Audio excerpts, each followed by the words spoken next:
මාතලේ ප්‍රධාන අඩවි වන නිලධාරී KSD හිග්ගොඩ මහතා පවසන්නේ කවුරුන් විසින් හෝ විනෝදයේ පිණිස මෙම ෆයිනස් වගාව සහිත බිම් කඩට ගිනි තබන්නට ඇති බවටයි. පවතින සුළං සහිත දේශගුණය නිසා අද උදෑසන නැවත එම ගින්න ව්‍යාප්ත වුණා.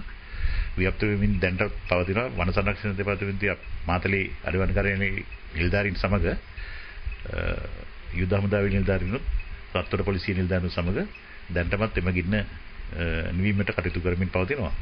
අද දහවල් කාලයේ වන විට ගින්න සම්පූර්ණයෙන්ම මැඩ පැවැත්වීමට හැකියටයි අපි බලාපොරොත්තු වෙනවා. පසුගිය දිනකද මේ භූමිය ගිනි ගැනීමට ලක් වුවත් එය මැඩ පැවැත්වීමට සමත් වූ අතර නමුත් ඊයේ දිනේ නැවතත් සිදු වූ ගිනි ගැනීමෙන් මේ වන විට අක්කර 20ක පමණ භූමි ප්‍රදේශයක් ගින්නට හසුව තිබෙනවා.